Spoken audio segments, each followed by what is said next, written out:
Into the unknown. Into the unknown.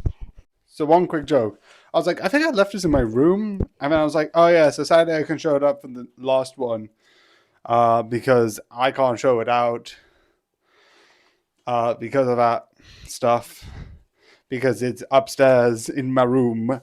I was wrong, and I was an idiot. I was literally by my feet. Sometimes I don't get why I am this dumb. Anyway, the important part. So, this book I think is really interesting. Most of the stuff is basically here's what the movie shows us from the book, because this is a major thing of like, here are the mysteries, here are the this. Also, I'm I'm not gonna lie. Here's the thing that I would say. Part to me wants to be like, okay, what's in the first two books? Part of me says no, because the third book, which is this book, actually, which is this book, deals with all the monsters that we do in the show. So a lot of the things that we do see in the show, we even have notes later on through both for all of this, and it's basically writing notes and interesting things about what happens in the show, which is really fun and really interesting. Also, if you want to know about spoilers, because this is sort of done outside after season 1 and season 2, I'm kind of considering, because this basically spoils the entire season 1, season 2. Same with like this would be essentially book free, journal free, season free. That sort of vibe. So I don't mind talking about the things in the show, but I'm not going to talk about the things outside the show until afterwards. I also like how they show a bit of these things differently. So earlier on, you get this sort of text. If I show you here, it's neat and written. And then at a certain point, near the end, you start getting more mad things, like scribblings that seemingly are important. And then, including one of my favorite pages, but I can't find it, this page here, which is, again, him going into madness. I am not gonna talk about that in the spoiler section, because that's not elaborated in the show so much. So that's kind of a good point. Also, this is so on. And then it talks about the story going into this. I also like that you have Dipper, who writes fairly consistently in this like blue writing. But then when you have Mabel, who is a more colorful character, when she writes it, which she writes not as much as Dipper, she does write it in like these more multicolored. You can see this is pink, and then a bit earlier, you can see this bit here is in blue. But not the same blue, it's like a lighter blue. So it's like she's just changing it up. And you also get hers be a little bit more, not badly drawn, but a little bit more rougher drawn and more artistic, rather than both Stanford, which draws more in the sort of like symmetrical sort of way, like very line oriented. Like if you look at this, you have this, which is done by Stanford, and then the only other one you get is this one, which is done by Dipper. It is similar, but you get a bit more shading on this one compared to this one. Again, not a critique, but because it's meant to show the differences. But then you see that with Maple's one, is very much, which is very much drawn a little bit more colorful. Like she actually is drawing them in compared to the last two, which I think is really fun for both the characterization for all of them.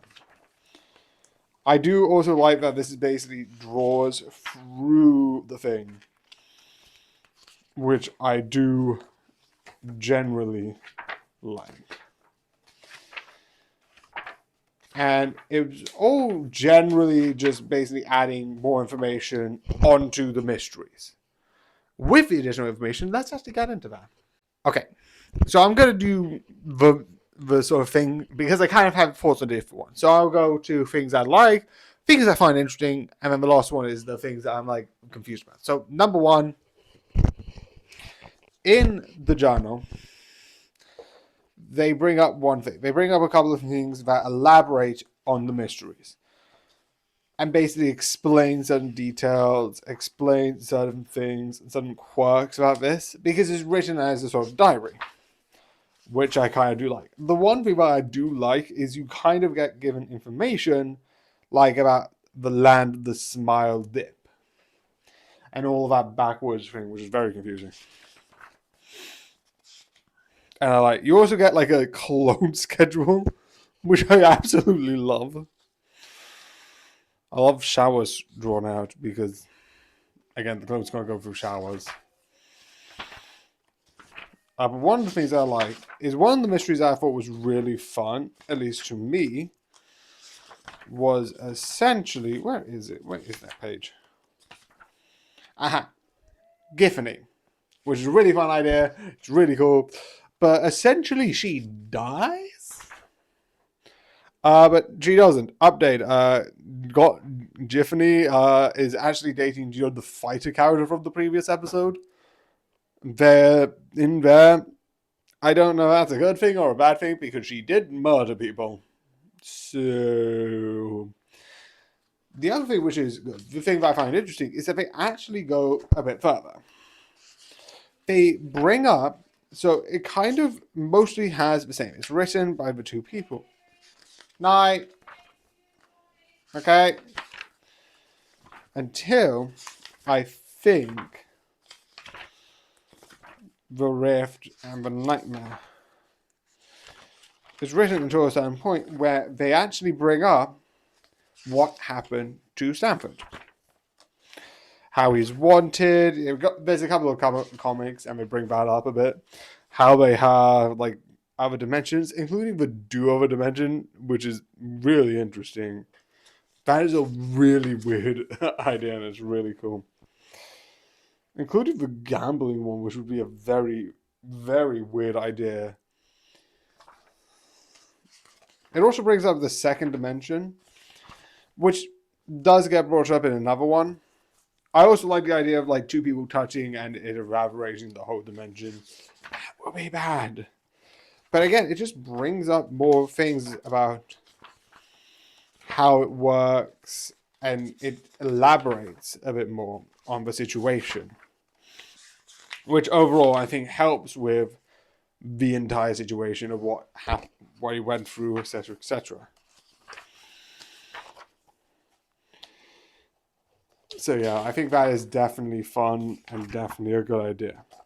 It also does the thing of like, here's how we got the memory back, and this is where we actually got. This is how we got his memory back of like reliving the past, redoing it over again, having a section on Fiddlefoot who legitimately had a dark series with this thing, and then burning a lot of this stuff. Anyway, the one thing that I find suspicious is earlier on in the book, they talk about Bill, right? Bill, the main villain, the main antagonist, and they talk about Bill as a monster. Do you know the page I showed you with the scribbling saying Bill is a monster? Right? This is the book that Dipper uses all the time for his notes and research. And in the thing, very early on, because again, the book stops at some point. It's really interesting.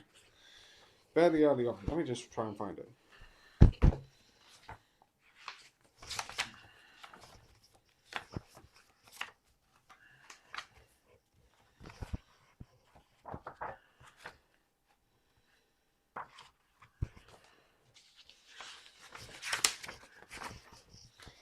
It has this page. My muse is a monster, etc., etc. I was a puppet.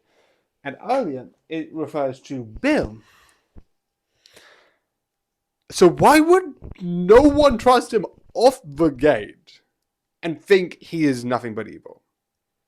We do already distrust him because he's got a deal, but it's just interesting. But yeah, overall, I do like it. I do think this is really fun, and I definitely find this entertaining. There's a couple of things I think just elaborate on things a lot more and just make it more interesting as a story. So yeah. But yeah, the same thing. This is tomorrow. I hope you enjoy, and good night.